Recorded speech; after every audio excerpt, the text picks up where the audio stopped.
Hello guys, आज हम एक three tucks Madras cut blouse की कटिंग करना सीखेंगे बहुत ही आसान तरीके से। ये जो है क्रॉस कट में भी आप फ्रंट को कटिंग कर सकते हो, पर मैं आप स्ट्रेट कटिंग कर लो। लेकिन कपड़े पे जाने के बाद में फ्रंट का पार्ट क्रॉस करके कटिंग किया जा सकता है। तो आपको क्रॉस करना है तो क्रॉस कर सकते हो, अगर स्ट्रेट करना है तो स्ट्रेट कर सकते हो। आपकी मर्जी, जैसा करना है किया जा सकता है। तो चलिए वीडियो शुरू करते हैं। तो सबसे पहले पेपर ले लेंगे, शोल्डर का मार्किंग करेंगे। ये शोल्डर का मार्किंग है, यहीं से लेंथ निकालेंगे और डॉट पॉइंट का लेंथ निकालेंगे। तो इस तरह से नाप लेना है। जो भी लेंथ है, देखिए मेजरमेंट में लिखा है, यानी 15 हाफ है तो 15 हाफ पे निशान लगाना है। कम ज़्यादा नहीं करना है। हम फिक्स फॉर्मा कटिंग करेंगे, बाद में आप कपड़े पे जाने के बाद में आप इसको मार्जिन के साथ कटिंग कर लेना। और डॉट पॉइंट को मैंने 10 पे नापा और वहीं पे निशान लगा दिया। अब इस तरह से दोनों निशानों को हम थोड़ा बड़ा कर लेंगे। तो डॉट पॉइंट वाले को मैं छोटा ही कर रहा हूँ, लेकिन वेस्ट वाले को थोड़ा लंबा कर लूँगा, क्योंकि यहीं से बैग वगैरह का लेंथ वगैरह कम करेंगे। ये थ्री टेक्स ब्लाउज है, यानी मद्रास कट है। तो इसको क्या है, एक साइड में डाट नहीं होता है, ये 3 डाट लगते हैं। एक सेंटर में लगता है, एक आर्मोल में लगता है और एक वेस्ट में लगता है। यानी प्रिंसेस कट जैसा ही होता है, बाकी कुछ फ़र्क नहीं होता है। तो आप प्रिंसेस कट स्टाइल में भी कटिंग कर सकते हो, लेकिन थोड़ा अलग करके मैं आपको दिखाऊंगा। अभी शोल्डर नापेंगे, तो देखिए शोल्डर जो है 15 इंच है, तो हाफ करके 7 हाफ पे निशान लगाना है और 1 इंच शोल्डर को डाउन करना है। उसके बाद नेक की ब्रॉडिंग हम 2.25 पे लगाएंगे। तो 2.25 पे लगा के वहीं से हम स्लोप दे देंगे शोल्डर का। तो इस तरीके से आपको शोल्डर स्लोप दे देना है 2.25 पे। तो इस तरीके से बराबर हो जाता है। यहाँ से हम करते हैं तो परफेक्ट होता है। बाद में हम शोल्डर को जितना भी माइनस प्लस करना होगा, यानी जो भी सीम रखना होगा शोल्डर का, वो हम रख लेंगे। और जितना भी हमको माइनस करना होगा शोल्डर, वो करके दिखाएंगे आपको किस तरह किया जाता है। अभी देखिए आर्मोल का लेंथ मैं उतार रहा हूँ 7 इंच पे। तो इस तरह से 7 इंच पे उतारना है और वहीं पे अपर चेस्ट नापना है। तो जितना भी अपर चेस्ट है उसको 4 से डिवाइड करके वहाँ पे निशान लगा लेना है। यानी अपर चेस्ट जो है 38 है, तो 9 हाफ पे लगाएंगे और आधा इंच और बढ़ा लेंगे। तो इस तरीके से बढ़ा लेना है, क्योंकि डाट वगैरह लगाएंगे तो उसमें माइनस होगा। तो इस तरीके से, क्योंकि आर्मोल में डाट हमको देना है, तो उस डाट में ही आधा इंच माइनस हो जाएगा। अभी देखिए क्या करना है, शोल्डर को माइनस करना है 1.5 इंच, क्योंकि हम बैक का नेक डीप करने वाले हैं, इसके लिए 1.5 इंच मैं कर रहा हूँ माइनस। अभी देखिए मैं सीधा एक निशान लेके आया 4 इंच के करीब। यहाँ पे प्रिंसेस कट का जैसे मैं करता हूँ वैसे ही निशान मैंने लगा लिया। इस तरह से मैंने लगा लिया। अब डॉट पॉइंट का सेंटर निकालेंगे। तो जितना भी बनता है, यानी कि फुल बस्ट को 10 से डिवाइड करेंगे, जितना होता है उससे 1-2 सूत माइनस पे करोगे चलेगा, या तो उतना ही पे लगा लो तो भी चलेगा, कोई प्रॉब्लम नहीं है। इस तरह से मैंने लगा लिया 4 इंच में 1 सूत कम पे। आपको 4 इंच भी लगाना है तो लगा सकते हो, कोई दिक्कत नहीं है। ठीक है, अभी यहाँ पे क्या करना है कि उतने पे नीचे लगाना है। जितना आपने डॉट पॉइंट का लगाया उतना ही लगाना है, क्योंकि हम यहाँ पे सीधा डॉट देने वाले हैं इसके लिए। नहीं तो हम प्रिंसेस कट करते हैं तो वहाँ से हम 0.25 इंच माइनस करते हैं।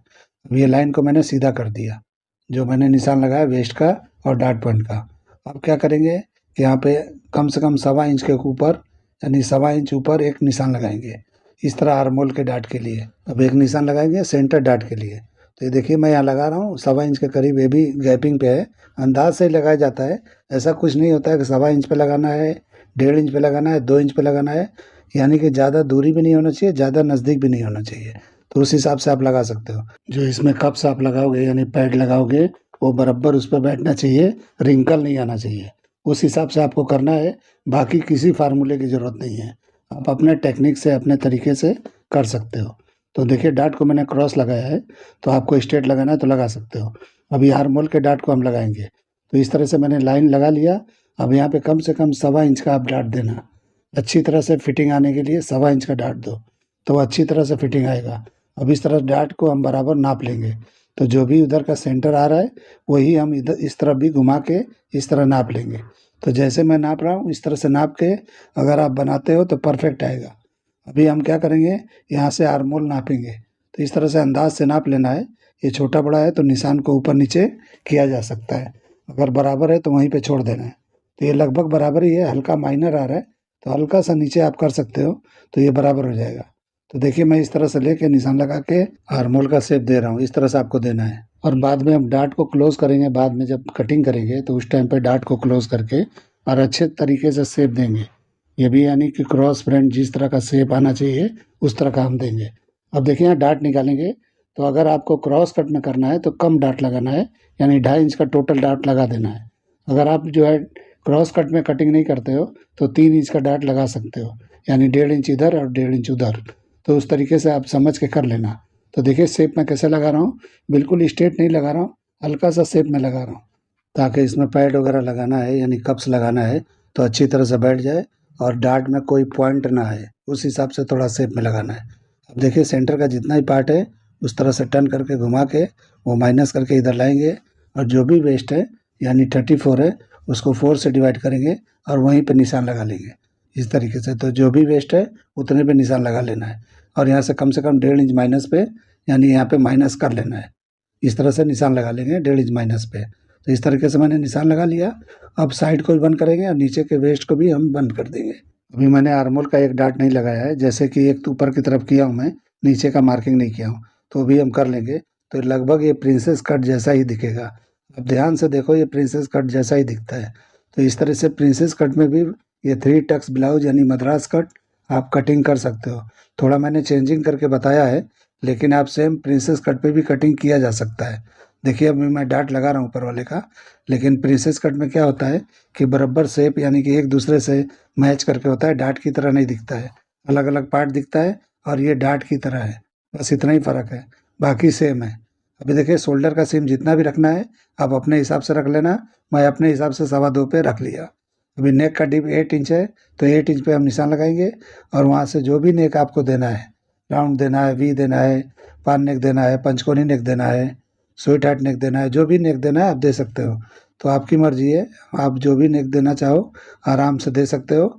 मैं राउंड नेक लगा के आपको दिखा रहा हूँ। मैं पहले एक ब्लाउज जो है मद्रास कट का बहुत पहले डाला था, वो अलग है, ये अलग है, क्योंकि मैं जब भी कटिंग करूँगा मैं अपने अंदाज में अलग अलग तरीक़ों से, कई तरीक़ों से करता हूँ। तो पहले का हो सकता है ये अलग होगा, आप देख लेना, पीछे मैंने बहुत महीना पहले मैंने अपलोड किया था। तो इस तरीके से मैंने अभी ये नया कर रहा हूँ, यानी कि जब भी आप करो अपने टेक्निक से अलग अलग कर सकते हो, ऐसा कुछ नहीं है। ऐसा नहीं है कि आप एक ही कटिंग को सीख के एक ही जैसा ही पकड़ के चलना है। आपको अगर अलग अलग टेक्निक आता है, अलग अलग आप जान जाते हो, तो अलग अलग तरीक़ों से अलग अलग कटिंग किया जा सकता है। यानी एक ही डिज़ाइन ब्लाउज़ को तो कई तरीक़ों से आप कटिंग कर सकते हो। अभी हम बैक की कटिंग करके दिखाएंगे आपको पहले, उसके बाद डार्ट वगैरह को कटिंग करेंगे और क्लोज करके शेप में देंगे। तो देखिए मैं बराबर पे रखा हूँ सेंटर में, यानी सेंटर का पार्ट है वो बिल्कुल बराबर पे रखना है और वहीं पे मार्किंग करना है जैसा मैंने पेपर रखा है। देखिए शोल्डर सीम वहीं पे उठाना है, बराबर जितना शोल्डर का सीम है उतने पे रखना है और अपर चेस्ट जहाँ हमने नापा था, जहाँ पे 4 से डिवाइड करने के बाद नापा था वहीं पे निशान लगाना है। जो मैंने आधा इंच बढ़ाया था वहाँ बिल्कुल नहीं लगाना है, क्योंकि वहाँ लगाएंगे तो ये आधा इंच लूज हो जाएगा। तो इस तरह से लूज नहीं करना है बैक को, बैक में लूजिंग नहीं होता है। अब देखिए यहाँ पे साइड की सीम को बराबर कर लिया और लेंथ का निशान मैंने लगा लिया। तो इस तरीके से साइड के लेंथ का मैंने निशान लगाया तो यहीं पे बैक का लेंथ का निकल जाएगा, यानी बैक का लेंथ यही निकल जाएगा। तो इस तरीके से मैं एक निशान लगा लिया और दूसरा निशान एक और लगाया, क्योंकि यहाँ पे डार्ट को हम क्लोज करेंगे तो थोड़ा ऊपर नीचे होता है, मार्किंग से नीचे ऊपर हो जाता है, तो उसके लिए लगाना चाहिए। अब नाप के मैंने देखा जो भी हमारा अपर चेस्ट है 4 से डिवाइड करने के बाद में उतना ही है और यहाँ क्या करना है, जो भी वेस्ट है वो निशान लगाना है और 1 इंच का डार्ट के लिए लगा देना है, यानी एक्स्ट्रा 1 इंच डार्ट के लिए। तो ये बराबर हो जाएगा। तो ये लगभग बराबर ही है। अब हम साइड को बंद कर देंगे। तो इस तरीके से बिल्कुल आसानी से आप कटिंग कर सकते हो। आपको समझ में आता होगा कि ऐसा कुछ भी, कोई भी कटिंग मुश्किल नहीं है, कोई भी कट हो, कोई भी डिजाइन हो, बिल्कुल आसानी से आप कर सकते हो। तो देखिए आर्मोल का शेप मैं किस तरह लगा रहा हूँ। थोड़ी दूर तक मैं आधे दूर तक सीधा आया और वहाँ से टर्न कर दिया। तो इस तरह का शेप देंगे तो बराबर आता है। थोड़ा भी बाहर जाके कटिंग करोगे तो आपके बैक के आर्मोल में झोल आएगा। तो आपको ध्यान देना है, जैसे मैंने मार्किंग किया है इस तरह से करना है। नेक का टिप मैंने लगाया 10 इंच पे, तो इस तरीके से 10 पे लगा के और देखिए किस तरह से मैं शेप लगा रहा हूँ नेक का। इस तरह से बड़ी आसानी से लगाया जा सकता है। ये बिल्कुल कोई टेक्निक नहीं है, बिल्कुल ईजी है, बिल्कुल ईजी है। कोई इसमें मेरा टेक्निक नहीं है, कुछ भी मेरा हाथ नहीं है, बिल्कुल आसानी से लग जाता है। आप इसको आजमा के कटिंग करके ट्राई कर सकते हो, तो आपको बराबर समझ में आएगा कि जो मैं बता रहा हूँ ये ईजी है या नहीं है। आपको भले पहले शुरुआत में तकलीफ होगा, आप कुछ दिनों के बाद में बहुत ही आसानी से कटिंग कर पाओगे। तो ये मेरे तरीके को अपनाओ ताकि आपको अच्छी तरह से फ़ायदा हो। आपको यकीन नहीं होगा, मैंने वो फ़ायदा उठाया है। मेरे पास वो सब कुछ है जो हर इंसान का एक सपना होता है। तो इससे मैंने बहुत कुछ हासिल किया है बिना किसी सपोर्ट के, अपने दम पे। यानी कोई मेरे साथ में नहीं है हाथ बटाने वाला, और ना था। इसके लिए मैं बोल रहा हूँ कि आप इस तरह का काम सीख जाते हो जो मैं आपको बता रहा हूँ, तो आपको आगे चल के बहुत फ़ायदा होने वाला है। पैसा तो मैंने बहुत कमाया, लेकिन कोई मुझे जानता नहीं था पूरे मतलब इंडिया के अंदर या बॉम्बे के अंदर। मैं जो है बाहर के लोग मुझे जानते हैं, यानी कि जो भी मैं बाहर काम करता हूँ, तो बाहर अमेरिका में, लंदन में, केनिया में, सिंगापुर में लोग मुझे जानते हैं, इंडिया में जानते ही नहीं हैं। तो इसलिए मैं अब इंडिया के लोगों को अपनी पहचान बताना चाहता हूँ और मेरा टेक्निक बताना चाहता हूँ। इसके लिए मैं वीडियो बनाता हूँ, खास मेरा मकसद यही है। इस तरह से देखिए बैक की कटिंग हो गई है। अब हम फ्रंट के डार्ट की कटिंग करके आपको दिखाएंगे। उसके पहले हम बेल्ट का निशान लगा लेंगे। तो बेल्ट वाला बनाना है तो बेल्ट वाला बना सकते हो, अगर बिना बेल्ट का बनाना है तो बिना बेल्ट का भी बना सकते हो। तो इस तरीके से मेरे पास जो बनते हैं वो लगभग बेल्ट वाले बहुत ही कम कभी कभार आ जाते हैं, नहीं तो ज़्यादातर तो सिंपल ब्लाउज होते हैं और उसके अंदर एम्ब्रॉयडर्ड से भरा हुआ काम होता है, यानी जो भी वेडिंग वाले होते हैं उस तरह के बनते हैं। तो इसलिए मेरे पास तो नहीं ये बेल्ट वाले बनते हैं, लेकिन मद्रास कट में अक्सर जो है ये बेल्ट होता ही है। तो मैं इस तरह से आपको निशान लगा कर दिखाता हूँ। तो मैंने एक शेप दे दिया ऊपर की तरफ, और यहाँ पे देखिए मैंने 3.25 पे निशान लगाया है। आप 3.25 पे लगाओ, 3 पे लगाओ, 3.5 पे लगाओ, कुछ भी लगाओगे। अब यहाँ पे कुछ भी मिस्टेक नहीं होने वाला है कि आपके यानी ब्लाउज में ऊपर नीचे हो जाएगा तो कुछ भी फिटिंग में प्रॉब्लम होगा, ऐसा होने वाला नहीं है, क्योंकि मैंने डार्ट में पूरा शेप निकाल लिया है। तो इसलिए वो प्रॉब्लम आता ही नहीं है। तो इसीलिए जो भी है फिटिंग का जो भी डार्ट मैंने लगाना था मैंने लगा लिया है। अब ये बेल्ट की कटिंग करके और उसको ज्वाइंट करके आपको दिखाएंगे। तो मेरे कहने का मतलब था कि आप जब एक बार फिटिंग का डार्ट लगा लेते हो या कट लगा लेते हो, उसके बाद में कोई भी डिजाइन करो, कोई भी बेल्ट करो, कुछ भी करो, फिटिंग में कोई दिक्कत नहीं आती है, कोई प्रॉब्लम नहीं आती है। तो देखिए इस तरह से मैंने नीचे का डार्ट कटिंग किया पहले, अब आर्मोल का डार्ट कटिंग कर लिया। अब इस तरह से क्लोज करके हम आर्मोल का शेप देंगे। तो आर्मोल का शेप लगभग ठीक ही है, लेकिन फिर भी आपको सुधार लेना है। कुछ भी आपको 19-20 लगता है तो शेप को सही कर लेना है, क्योंकि कभी भी इस तरह से कर लेंगे तो परफेक्ट हो जाता है। आप उसको उसी पे छोड़ देंगे, फर्मे में फिनिशिंग नहीं दिखता है, बाकी तो चल जाता है, ऐसा कुछ दिक्कत नहीं होता है। ठीक है, तो देखिए मैंने इस तरह से कर लिया है। अब इसको कट कर देंगे तो प्रिंसेस कट भी हो जाएगा। इसीलिए मैं बोला था कि प्रिंसेस कट में आप कोई भी डिजाइन कर सकते हो।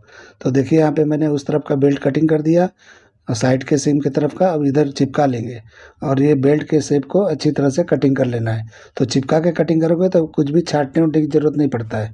तो देखिए मैंने चिपकाया, उसके बाद कटिंग किया, तो कहीं से भी एक सूत दो सूत माइनस इधर उधर नहीं करना पड़ता है। अब ये हमारे सेंटर का डार्ट कटिंग करेंगे। सेंटर का डार्ट 1/4 इंच के करीब ही लगाना है, ज़्यादा नहीं लगाना है। कुछ मतलब नहीं है, ज़्यादा लगाएंगे कुछ फ़ायदा नहीं होता है। अब इस तरह से क्लोज करके और इसको सीधा कर लेंगे, तो इस तरह से नेक भी और टाइट हो जाएगा और नीचे का मतलब सेंटर भी एकदम सीधा हो जाएगा। तो इस तरीके से आपको कर लेना है। अब देखिए मैं कटिंग कर रहा हूँ निशान लगा के, तो अब ये क्लीन हो गया, स्ट्रेट हो गया। तो इस तरीके से कटिंग ये कंप्लीट हो गया फ्रंट का। तो बेल्ट रख के दिखाता हूँ आपको कि किस तरह का दिखता है। देखिए कितना सिंपल कटिंग मैंने आपको दिखा दिया। अब मेजरमेंट लेके भी मैं आपको दिखा देता हूँ कि जो मैंने कटिंग किया है वो बराबर है या नहीं है। कुछ भी 19-20 है तो आप अच्छी तरह से ध्यान से देख लो। तो हमको तो अभी अपर चेस्ट नापने की ज़रूरत नहीं है, आपको पता है कि मैंने मेजर करके किया था, फुल वेस्ट को मैंने नहीं नापा था। तो वो नाप करके आपको दिखाना ज़रूरी है कि जो मैंने कटिंग किया है वो बराबर आया है कि नहीं आया है। फ्रंट देखिए 10.5 इंच का आया है। अब यहाँ पे रखेंगे माइनस करके 10.5 इंच को, और यहाँ रख के दिखाया आपको, देखिए 20 इंच आ गया, यानी हाफ में 20 है तो यानी कि 40 यानी हो गया बराबर। तो इस तरीके से परफेक्ट आ गया है। तो इस तरह से आप कटिंग करके बना सकते हो। आर्मोल भी नाप के मैं दिखा देता हूँ, क्योंकि मैं बताता हूँ हमेशा कि आर्मोल मेजरमेंट लेके ही कटिंग किया करो। तो इस तरीके से नाप के मैं दिखा दे रहा हूँ कि कितना इंच आर्मोल आया है। तो 18 इंच हमारा आर्मोल है, तो फ्रंट का 8.25 इंच के करीब आ गया है। अब बैक का नाप के दिखाएंगे, तो इस तरह 8.25 माइनस करके टर्न करेंगे तो देखिए कितना इंच आ रहा है, एकदम परफेक्ट 18 इंच आ गया है। तो जो भी आपका आर्मोल आपने नापा है उतना ही बनाना है, लूजिंग नहीं देना है। लूजिंग उसमें दिया जाता है जो बैक जो है बंद नेक होता है, इसमें लूजिंग देने की कोई ज़रूरत नहीं है। कभी भी आर्मोल में अल्टर आता है या कुछ ज़्यादा प्रॉब्लम होता है तो आर्मोल बड़ा होने की वजह से आता है। तो आर्मोल को बड़ा नहीं रखना है, फिटिंग के साथ कटिंग करना है। अभी देखिए मैं रख के आपको दिखाता हूँ कैसा दिखता है। आप लोग को ये मेरा कटिंग करने का आइडिया, ये अंदाज, ये तरीका पसंद आता है तो मेरे चैनल को लाइक करो, सब्सक्राइब करो और दोस्तों में शेयर करो। उम्मीद करता हूँ वीडियो आपको पसंद आएगा। चलिए वीडियो एंड करते हैं। अल्लाह हाफिज़।